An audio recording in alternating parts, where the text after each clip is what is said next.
You can immediately see for yourself the main difference between the production of cars in the USA and European countries. This is what the assembly of the AMG engine looks like at the Mercedes factory in Germany. And this is what it looks like inside the Ford factory in the US state of Kentucky. Let's start with the car factories in the United States of America. They often prioritize mass production and economies of scale. They tend to be larger in size and are geared towards producing a high volume of vehicles efficiently.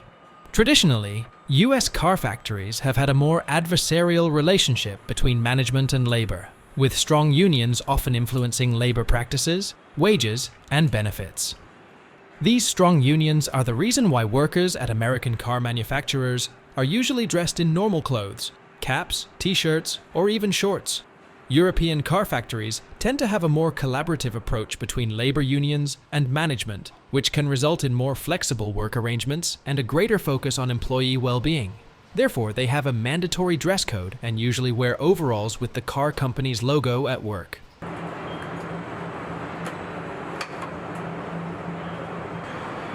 American car factories have been at the forefront of automation and robotics in manufacturing, aiming to increase efficiency and reduce labor costs.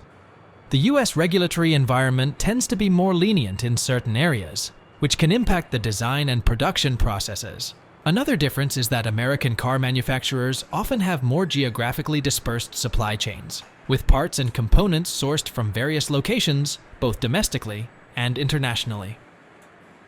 American car culture has historically been focused on larger vehicles, such as trucks and SUVs. This can influence the types of vehicles produced and the manufacturing processes employed.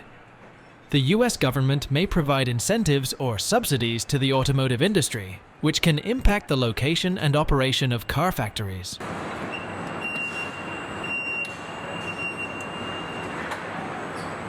Now we can compare these facts with car factories in Europe. Specifically, we will look at the Porsche, Mercedes-Benz, and BMW factories in Germany. European car factories often emphasize a more diversified approach. They may produce a wider range of models with a focus on customization and attention to detail.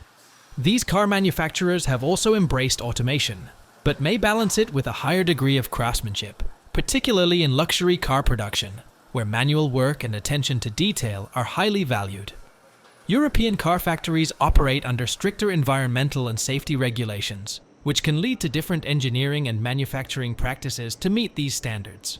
European car factories benefit from a more centralized supply chain, with a dense network of suppliers, often in close proximity, contributing to tighter integration and potentially quicker response times.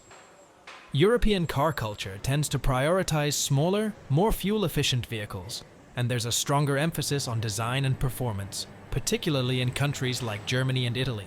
European car factories have their own strengths in innovation, particularly in areas like advanced materials, safety technology, and efficient drivetrains. European governments also offer incentives and subsidies, but the regulatory landscape and focus areas may differ.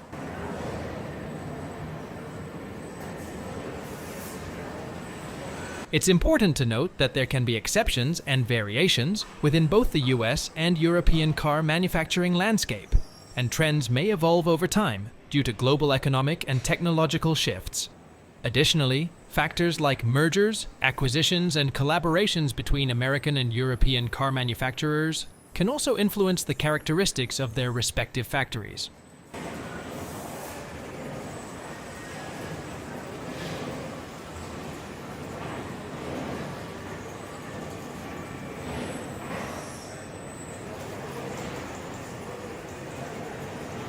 According to the U.S. Bureau of Labor Statistics, an average auto worker makes about $28 per hour.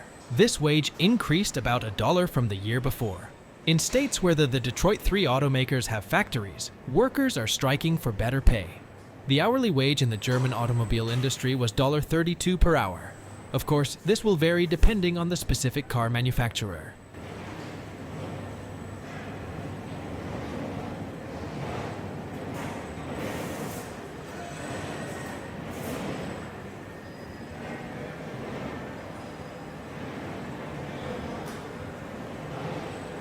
Car factory workers typically wear a range of protective equipment to ensure their safety and well-being while working in the manufacturing environment. The specific equipment can vary depending on the job role and the tasks being performed. Here are some common types of protective equipment worn by car factory workers. Safety helmets are worn to protect the head from falling objects, impacts, and other potential hazards. Safety glasses or goggles. Eye protection is crucial to shield against flying debris, chemicals, and other potential eye hazards. Workers in areas with high noise levels, such as around heavy machinery, may wear earplugs or earmuffs to protect against hearing damage.